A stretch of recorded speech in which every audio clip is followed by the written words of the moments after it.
अस्सलाम वालेकुम क्लास। आज के जावा के लेक्चर्स में हम कंस्ट्रक्टर्स वाला टॉपिक करेंगे कि कंस्ट्रक्टर्स क्या होते हैं जावा में, वो क्या काम करते हैं और किस तरह हम कंस्ट्रक्टर को यूज़ कर सकते हैं।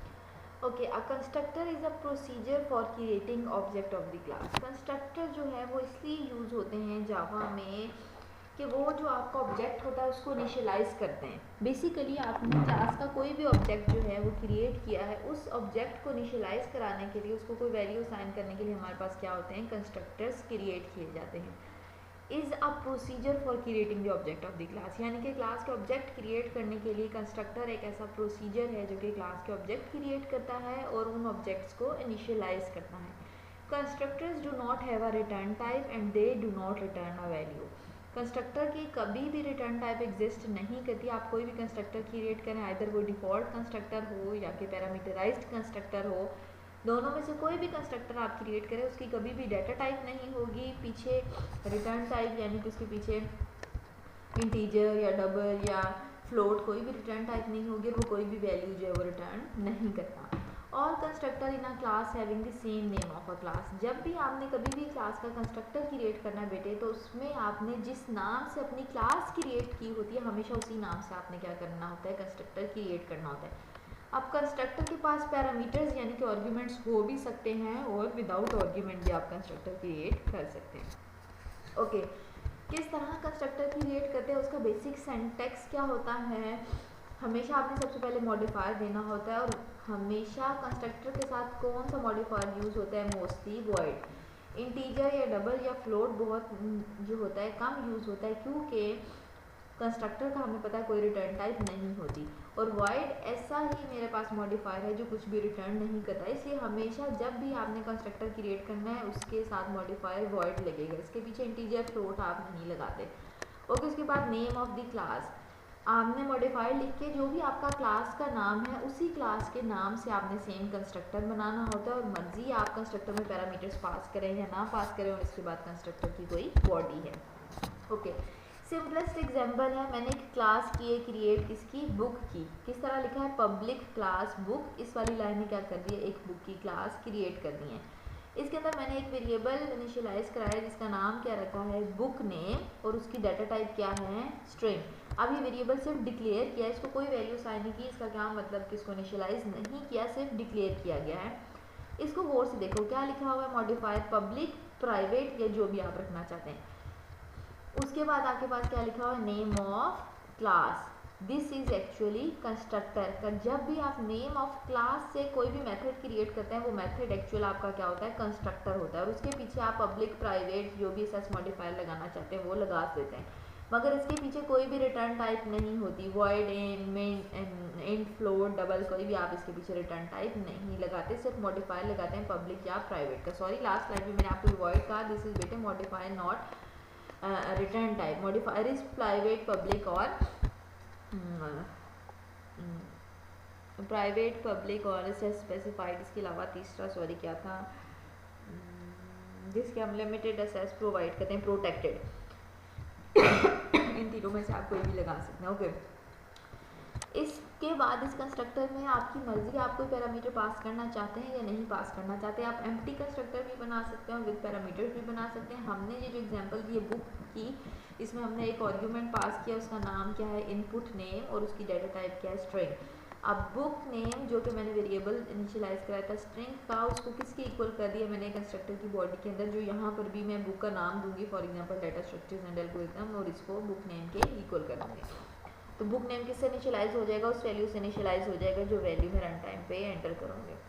ओके, दो तरह के मेरे पास कंस्ट्रक्टर होते हैं, एक डिफ़ॉल्ट कंस्ट्रक्टर होते हैं और एक वो जो पैरामीटराइज्ड कंस्ट्रक्टर जो हम खुद क्रिएट करते हैं। डिफ़ॉल्ट कंस्ट्रक्टर क्या होता है, ये डिफ़ॉल्ट मेथड क्या होता है, डिफ़ॉल्ट मेथड यही होता है जब भी हमने क्लास क्रिएट की होती है उसके अंदर मेन मेथड जो था वो डिफ़ॉल्ट मेथड रन हो जाता है। इसी तरह जब हम क्लास क्रिएट करते हैं उस क्लास के अंदर बाय डिफ़ॉल्ट एक कंस्ट्रक्टर एग्जिस्ट कर रहा होता है। जैसे ही आप वो क्लास एग्जीक्यूट करते हैं तो डिफ़ॉल्ट कंस्ट्रक्टर क्रिएट हो जाता है। अगर आपने अपनी क्लास या कोड के अंदर कोई भी कंस्ट्रक्टर क्रिएट नहीं किया है तो जावा का जो कंपाइलर है वो बाय डिफ़ॉल्ट उसके अंदर डिफ़ॉल्ट कंस्ट्रक्टर को कॉल कर लेगा। There is at least one constructor in every class. वही कह रहा है आपकी कोई भी क्लास है उसके अंदर एटलीस्ट एक कंस्ट्रक्टर होना चाहिए। अगर आप वो एक कंस्ट्रक्टर नहीं क्रिएट करते तो बाय डिफ़ॉल्ट जो कंस्ट्रक्टर होता है जावा की क्लास का वो कॉल हो जाता है। अ constructor is called when ever an object is created. जैसे ही क्लास का आपने ऑब्जेक्ट क्रिएट किया, यानी कि बुक आपने ऑब्जेक्ट B1 क्रिएट किया है, जैसे ही वो क्रिएट कर देते हैं कंस्ट्रक्टर जो है वो कॉल हो जाता है सिस्टम के अंदर से। If the programmer does not supply any constructor, the default constructor will be present automatically. The default constructor takes no argument and takes no body.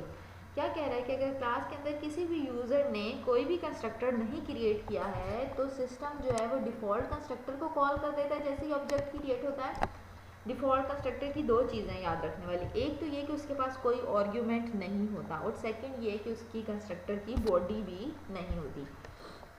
enables you to create the object instance with the new xxx। Object किस लिए ये जो default constructor है ये call किया जाता है, इसलिए कॉल किया जाता है ताकि जो आपका ऑब्जेक्ट है उसका इंस्टेंस क्रिएट किया जाए या आपके ऑब्जेक्ट को इनिशियलाइज करने के लिए जो है हमेशा कंस्ट्रक्टर को कॉल की जाती है। Note, if you add a constructor declaration with arguments to a class that previously has no explicit constructor, you lose the default constructor। कहना ये चाह रहा है कि अगर आप अपना जो कंस्ट्रक्टर है उसको आर्ग्यूमेंट्स के साथ डिक्लेयर कर लेते हैं अपनी क्लास के अंदर, तो जो है आपका डिफ़ॉल्ट कंस्ट्रक्टर जो है वो ख़त्म हो जाता है, उसकी जगह वो वाला कंस्ट्रक्टर रन होना शुरू हो जाता है जो आपने क्रिएट किया होता है। ओके, अब ऑब्जेक्ट्स क्लास के कैसे क्रिएट करते हैं, मैंने आपको लास्ट लेक्चर में भी बताया था कि क्लास के नेम से आप ऑब्जेक्ट क्रिएट कर सकते हैं। उन ऑब्जेक्ट को क्रिएट करने के लिए जो चीज़ यूज़ होती है वो क्या होती है, हमारे पास कंस्ट्रक्टर्स होते हैं। Constructors are invoked using the operator new. जैसे ही आप न्यू के कीवर्ड से कोई भी ऑब्जेक्ट क्रिएट करते हैं तो जो कंस्ट्रक्टर होते हैं वो इन्वोक हो जाते हैं। Parameters passed to the new must attach to the number type and order of the parameter expected by the one of the constructor.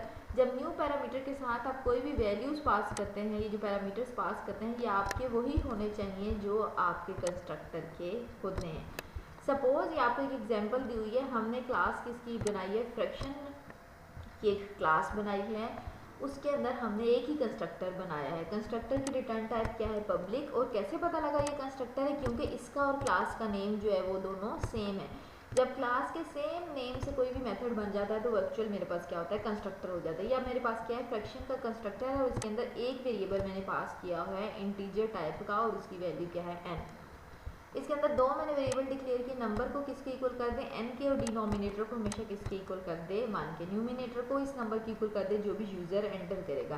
ये जो सेकंड लाइन है ये इसमें ये कह रहा है कि जब भी न्यू के कीवर्ड से, यानी कि ये फ्रैक्शन की क्लास का आपने ऑब्जेक्ट बनाया है f2 is equals to new fraction, ये वाली लाइन ये बता रही है कि f2 ऑब्जेक्ट जो है वो क्रिएट हो गया है। और इस ऑब्जेक्ट ने क्रिएट होने के बाद इस कंस्ट्रक्टर जो कि ये फ्रैक्शन वाला कंस्ट्रक्टर, इसको कॉल कर लिया और इसके अंदर वैल्यू क्या पास की, 5। तो अभी मेरे न्यूमिनेटर में क्या वैल्यू आ गई, 5 डिवाइडेड बाई 1, तो मेरे पास फ्रैक्शन में वैल्यू एक्चुअल क्या आ गई, 5। Okay, references to an object, कि आपके जो ऑब्जेक्ट हैं उसको रेफरेंसेस किस तरह प्रोवाइड करते हैं। आप देखें एक फ्रैक्शन क्लास के दो ऑब्जेक्ट बनाए हुए हैं मैंने, एक पहला ऑब्जेक्ट है f1 और दूसरा ऑब्जेक्ट क्या है, f2। ऑब्जेक्ट जो f1 है उसके साथ मैंने दो आर्ग्यूमेंट पास किए हैं, 3 और 7। ये दो आर्ग्यूमेंट मैंने कहाँ डिफाइन किए होंगे, फ्रैक्शन के कंस्ट्रक्टर में डिफाइन किए होंगे।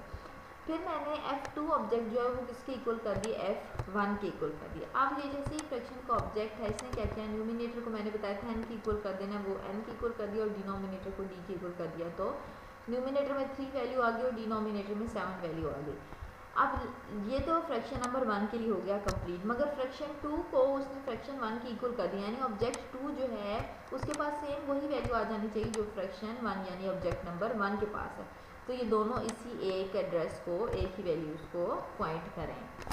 अब देखो इसमें आ जाओ, इसमें क्या है, फ्रैक्शन 1 के पास मेरे पास जो ऑब्जेक्ट है फ्रैक्शन 1 का f1 उसके पास वैल्यू है 37 और f2 के पास भी वैल्यू है 37। अब फंक्शन f1 पॉइंट कर रहा है एक डाटा एड्रेस को जिसमें न्यूमिनेटर की वैल्यू 3 है और डिनोमिनेटर की 2 है, और f2 एक सेपरेट एड्रेस को पॉइंट कर रहा है जिसमें न्यूमिनेटर और डिनोमिनेटर की वैल्यू 3 है। क्योंकि इन दोनों फंक्शन ने इनिशियलाइज किए हैं कंस्ट्रक्टर्स को और कंस्ट्रक्टर की डिफरेंट वैल्यू साइन किए हैं, तो इसलिए इनके पास डिफरेंट एड्रेसेस हैं। क्योंकि f2 के पास सेम वैल्यू तो हो सकते मगर एड्रेस उसके पास डिफरेंट है। ये रेफरेंस प्रोवाइड करे कि दोनों के पास दो अलग अलग वैल्यूज है न्यूमिनेटर और डिनोमिनेटर की। यहाँ पर ये सेम इसलिए एड्रेस करें क्योंकि हमने F2 को F1 के इक्वल सेट कर दिया। ओके, ये एक पूरी एग्जांपल है जो हम लास्ट लेक्चर से बार बार पढ़ते आ रहे हैं, स्फीयर की एग्जांपल। इस एग्जांपल में अब हमने क्या किया, हमें कंस्ट्रक्टर की रेट नहीं हुआ है। स्फीयर की क्लास है, सेम वही क्लास है, इसमें हमने पाई का एक वेरिएबल जो है वो स्टैटिक रख लिया है और एक काउंट का वेरिएबल है वो भी स्टैटिक रख लिया है। इसके बाद इंस्टेंस वेरिएबल इसमें 4 बनाए थे जिसमें रेडियस और एक्स वाई जेड कोऑर्डिनेट्स की वैल्यू थी। उसके बाद हमने अब देखो क्लास का कंस्ट्रक्टर क्रिएट किया, किस नाम से, ये देखो स्फीयर लिखा है, ये सेम वही है जो लिखा हुआ है क्लास का नाम स्फीयर। इसके अंदर मैंने अब वेरिएबल्स कुछ पास करनी है, रेडियस दे दिया है और एक्स एक्सिस और वाई एक्सिस और जेड एक्सिस की वैल्यूज पास करा दी है। रेडियस को किसके इक्वल कर दिया, रेडियस को दी रेडियस यानी जो यूज़र पास करेगा। एक्स सेंटर को मैंने किसके इक्वल कर दिया, जो कि यूज़र वैल्यू देगा बाय जेड, और काउंटर को हमेशा इंक्रीमेंट कर देगा। कंस्ट्रक्टर के अंदर ये सारा काम होगा, जो यूज़र वैल्यू देगा रेडियस की है, एक्स वाई और जेड एक्सिस की, वो तीनों की वैल्यू मिल जाएगी और काउंटर जो वेरिएबल है उसमें एक हमेशा इंक्रीमेंट हो जाएगा। अब इसके बाद मैंने क्या लिखा, स्टैटिक इंट गेट काउंट, ये मेरा है काउंट का मेथड, ये कंस्ट्रक्टर नहीं, आप देख रहे हैं ये मेथड का डिफरेंट नेम है। ये क्या करेगा, काउंट की जो भी वैल्यू होगी वो रिटर्न करेगा, ये वाला मेथड। उसके बाद मैंने एक और वॉल्यूम का मेथड बनाया जिसकी डाटा टाइप रखी है डबल और मेथड का नाम क्या है वॉल्यूम। ये क्या कैलकुलेट करेगा, स्फीयर का वॉल्यूम कैलकुलेट करेगा, जिसका मैंने फॉर्मूला लिखा है 4/3 × πr³। ये स्फीयर का वॉल्यूम कैलकुलेट कर देगा। अब ये जो है मेरी मेन क्लास है, इसको एग्जीक्यूट करने के लिए मैंने क्या किया है, क्लास क्रिएट स्पेस की क्लास क्रिएट की है, पब्लिक स्टैटिक वॉइड मेन का डिफ़ॉल्ट मेथड कॉल किए हैं, system.out.println में नंबर ऑफ ऑब्जेक्ट्स कितने गेट कर लिए, स्फीयर डॉट गेट काउंट से, गेट काउंट वाले मेथड से गेट कर ले कि अभी स्फीयर में कितने काउंट्स हैं।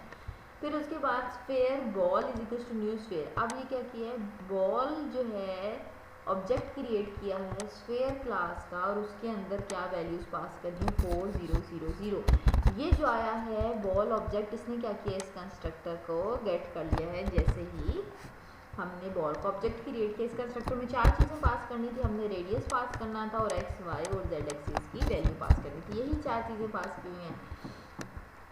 फिर हमने इनको प्रिंट करा लिया है कि आप बॉल की गेट काउंट की वैल्यू गेट करो जब ये 4 वैल्यूज पास कर दी। देन हमने एक और ऑब्जेक्ट क्रिएट किया ग्लोब का, ग्लोब के साथ फिर हमने कंस्ट्रक्टर की वैल्यूज़ को कॉल किया और इस पर डिफरेंट वैल्यूज़ दी और इसने भी स्फीयर की वैल्यू कैलकुलेट कर दी। अब फिर इसने गेट काउंट से गेट किया कि आप बताओ कि स्फीयर की गेट काउंट की क्या वैल्यू आ रही है। फिर हमने क्या किया, सिस्टम से प्रिंट कराया, वॉल्यूम कैलकुलेट किया बॉल का और वॉल्यूम कैलकुलेट किया ग्लोब का। बॉल वाले ऑब्जेक्ट से भी वॉल्यूम वाला मेथड कॉल कर लिया, देन ग्लोब वाले ऑब्जेक्ट से भी वॉल्यूम का मेथड कॉल कर लिया। तो उससे ये हुआ, हमें ये पता लग गया कि इन वैल्यूज़ देने के बाद हमारे स्फीयर का बॉल का वॉल्यूम क्या है और स्फीयर जो ग्लोब है उसका वॉल्यूम क्या है। ओके, ऑब्जेक्ट को मेथड किस तरह पास किया है, passing object to a method, एक मेथड को ऑब्जेक्ट पास करने के लिए, यानी कि ये जो पीछे मैंने अभी आपको बताया, ये वॉल्यूम का जो आपका मेथड है वो थ्रू बॉल ऑब्जेक्ट कॉल किया हुआ है, वो किस तरह हो रहा है। लिखा है public static void main string sphere की, आपने एक वेरिएबल बनाया बॉल का और उसने किस कंस्ट्रक्टर को कॉल कर लिया, स्फीयर के कंस्ट्रक्टर को कॉल कर लिया है। ऑब्जेक्ट डॉट चेंज बॉल, ये ऑब्जेक्ट डॉट चेंज बॉल जो है ये एक रेफरेंस आपने प्रोवाइड किया हुआ स्फीयर के ऑब्जेक्ट के लिए। ये जो ऑब्जेक्ट है ये भी अब आपने स्फीयर का कोई ऑब्जेक्ट क्रिएट किया है, उससे आपने चेंज का मेथड कॉल किया है और उसके अंदर वैल्यू क्या पास कर दी है, इस बॉल वाली। ओके, अब इसको गौर से देखें, ये वाला मेथड क्या करेगा, this causes a copy of ball to be made but not this sphere object. ये क्या करेगा, ये जो बॉल की कॉपी है वो क्रिएट करके दे देगा किसको, इस चेंज वाले मेथड को वो वाली वैल्यू दे देगा। Ball and the copy both refer to the original document. ये जो बॉल और जो कॉपी है, ये जो रेफरेंस है, ये ओरिजिनल जो भी हमारे पास स्फीयर की वैल्यूज़ हैं उन्हीं को ही रेफरेंस कर रही होंगी, यानी कि ये जो चेंज वाला मेथड है इसके अंदर जो बॉल की वैल्यू है वो इसी वाले डाटा को रेफरेंस प्रोवाइड कर रही होगी। Okay, s dot sphere change is equal to shape s, ये जो चेंज है वो मेथड है, इस मेथड के अंदर हमने क्या किया है, एस डॉट चेंज रेडियस का मेथड गेट कॉल किया और रिटर्न कराई हुई है इसकी value. This statement modify the original object through a copy of ball. अब यहाँ पर वैल्यूज वो आ जाएंगी जो हमने बॉल के थ्रू दी होंगी स्फीयर के ऑब्जेक्ट को, जो कि आ रही है 1.0। Okay, life time of an object, object कितनी देर तक एग्जिस्ट करता है हमारे पास, ऑब्जेक्ट तब तक सर्वाइव करता है जब तक जो है उसका इंस्टेंस वेरिएबल यानी कि उसका रेफरेंस वेरिएबल जो है वो एग्जिस्ट कर रहा होता है। If the instance variable is set to the null the object will be destroyed. जो आपने इंस्टेंस वेरिएबल यानी कि x coordinate, y coordinate, z coordinates या जो रेडियस है वो अगर आपने नल सेट कर दिया है तो आपका ऑब्जेक्ट जो है वो डिस्ट्रॉय हो जाएगा। वो तब तक रहेगा आपका ऑब्जेक्ट वेरिएबल जब तक आपके पास double X axis, double Y axis, double Z axis और रेडियस वाले वेरिएबल जो हैं वो एग्जिस्ट कर रहे हैं। उन्होंने कोई एड्रेस स्पेस ली हुई है मेमोरी से। जैसे ही उन्होंने अपना काम किया है और उन्होंने मेमोरी से एड्रेस स्पेस रिलीज करा दी है तो इसका क्या मतलब कि आपका ऑब्जेक्ट जो है वो डिस्ट्रॉय हो चुका है। The process of disposing of the dead object is called the garbage collection. अब जितने भी ऑब्जेक्ट्स हैं जो कि अपना काम कर चुके हैं, उनकी वर्किंग कंप्लीट हो गई है और उनको जो है आप कोई चीज़ नहीं रिक्वायर्ड फर्दर मेमोरी से, तो वो मेमोरी छोड़ देते हैं। ऑब्जेक्ट्स जो है उनसे मेमोरी छुड़वाने वाले प्रोसेस को हम क्या कहते हैं, गार्बेज कलेक्शन कहते हैं। यानी वो ऑब्जेक्ट्स जो कि अपनी वर्किंग कंप्लीट कर चुके हैं, हमें एडिशन, मल्टीप्लिकेशन, सब्ट्रैक्शन, डिवीजन सबका रिजल्ट दे चुके हैं और फिर भी उन्होंने मेमोरी में एड्रेस लिया हुआ है तो एड्रेस वापस ले लेते हैं हम, तो उस प्रोसेस को क्या कहते हैं, गार्बेज कलेक्शन कहते हैं। अब बेटे आपने क्या करना है, इस कोड को एग्जीक्यूट कैसे करना है। आप नेट बीन्स पे ये जो कोड मैंने आपको पीछे स्फेयर वाले दिए हुए ये एग्जीक्यूट कर लें। आप सिंपल नोट पैड पर एग्जीक्यूट कर लें जो आपको मैं लास्ट लेक्चर में एक्सप्लेन कर चुकी हूँ। जावा सी लिख के कोड लिखना है, देन जावा लिख के कोड एग्जीक्यूट करना है। अगर आपको वो डिफिकल्ट लगता है तो आप सिंपली नेट बीन्स इंस्टॉल करें सारे बच्चे, और नेट बीन्स पे सिंपल जावा की क्लास एक क्रिएट करें और उस क्रिएट में ये जो कोड मैंने लिखा है as it is copy paste करके उसको एग्जीक्यूट करें, आपका आउटपुट डिस्प्ले होना शुरू हो जाएगी। अब आपने करना क्या है, ये आज का लेक्चर लेने के बाद आपने स्फेयर की क्लास को कंपाइल करना है और एग्जीक्यूट करना है दोनों क्लासेस को, क्रिएट स्फेयर्स और स्फेयर की क्लास पे, और इसके आउटपुट देखने। ये कहाँ से आपको मिलेगी, ये जो मैंने कोड लिखा है इस स्लाइड पे और इस स्लाइड पे, ये दोनों जो स्लाइड्स हैं ये आपने एग्जीक्यूट करनी है तो आपको इसका रिजल्ट मिल जाएगा। अब जो आपका टास्क है यानी कि जो आपकी असाइनमेंट नंबर 1 है जो आपने मुझे कंप्लीट करके देनी है वो ये कंप्लीट करके देनी है। Sorry, assignment number 2, assignment number 1 वो जो आपका हेलो वर्ल्ड वाला प्रोग्राम है जो मैंने आपको लास्ट स्लाइड में बताया है वो आप लोगों ने मुझे सबमिट करानी है बेटे this week. And then last week 23 को आपने मुझे असाइनमेंट नंबर 1 जिसमें हेलो वर्ल्ड का एक सिंपल कोड है, चाहे वो आप नेट बीन्स पे रन करें, चाहे वो आप जावा की जो वीक 3 वाली वीडियोज़ है उसमें मैंने एक्सप्लेन किया उसमें रन करें, वो मुझे हर बच्चा प्रोवाइड करेगा। देन ये वाली जो स्लाइड है, ये वाली जो असाइनमेंट है ये आपने मुझे 1 दिसंबर को सबमिट करानी है। सॉरी 1 दिसंबर नहीं, आपका डेट बनती है 30 नवंबर को, मंडे को, नेक्स्ट मंडे को ये सबमिट करानी है। इसमें आपने क्या करना है, एक एम्प्लॉय की क्लास क्रिएट करनी है, कुछ उसके इंस्टेंस वेरिएबल रखने हैं। वो इंस्टेंस वेरिएबल क्या क्या होंगे, एम्प्लॉय का नेम रखना है, एम्प्लॉय की आईडी रखनी है, एम्प्लॉय की सैलरी रखनी है। इन इंस्टेंस नेम के अलावा कुछ जो इंस्टेंस मेथड आपने क्रिएट करने हैं वो क्या है, एम्प्लॉय की सैलरी है। और एक कंस्ट्रक्टर क्रिएट करना है इसी एम्प्लॉय की क्लास में, उस कंस्ट्रक्टर को इनिशियलाइज कराना है कुछ डाटा मेंबर्स के थ्रू कंस्ट्रक्टर, इनके कंस्ट्रक्टर जो हैं वो भी इनिशियलाइज कराने आपने। क्रिएट करना है मेन मेथड, उस मेन मेथड का नाम होना चाहिए एम्प्लॉय डेमो, और उस एम्प्लॉय के 2 ऑब्जेक्ट क्रिएट करने आपने मेन मेथड में, और call the method on object in the main method of the same name and same class of employee data. और जब एम्प्लॉय के 2 ऑब्जेक्ट क्रिएट किए हैं उससे आपने क्या करना है, जो मेथड आपने इंक्रीमेंटेड सैलरी का बनाया है वो भी कॉल करना है, जो आपका कंस्ट्रक्टर है उसको भी आपने कॉल करना है। ओके, सेकंड जो आपका क्वेश्चन है उसमें आपने क्या करना है, आपने एक बाईसाइकिल का कोड लिखना है और बाईसाइकिल डेमो डॉट जावा का कोड लिखना है, मगर इसमें अब आपने कंस्ट्रक्टर क्रिएट करना है। ये भी आपने लास्ट लेक्चर में पढ़ा है कंस्ट्रक्टर का कोड, इसमें आपने क्या करने हैं, जावा के साथ कंस्ट्रक्टर क्रिएट करने हैं, इनिशियलाइज करने हैं क्लास के मेंबर्स, वो जो गियर लगाने का वेरिएबल था और स्पीड चेक का वेरिएबल है वो सब कुछ आपने करना है और फिर एग्जीक्यूट करनी है और उसकी जो आउटपुट है वो मुझे देनी है। ये असाइनमेंट नंबर 2 के क्वेश्चन 2 है।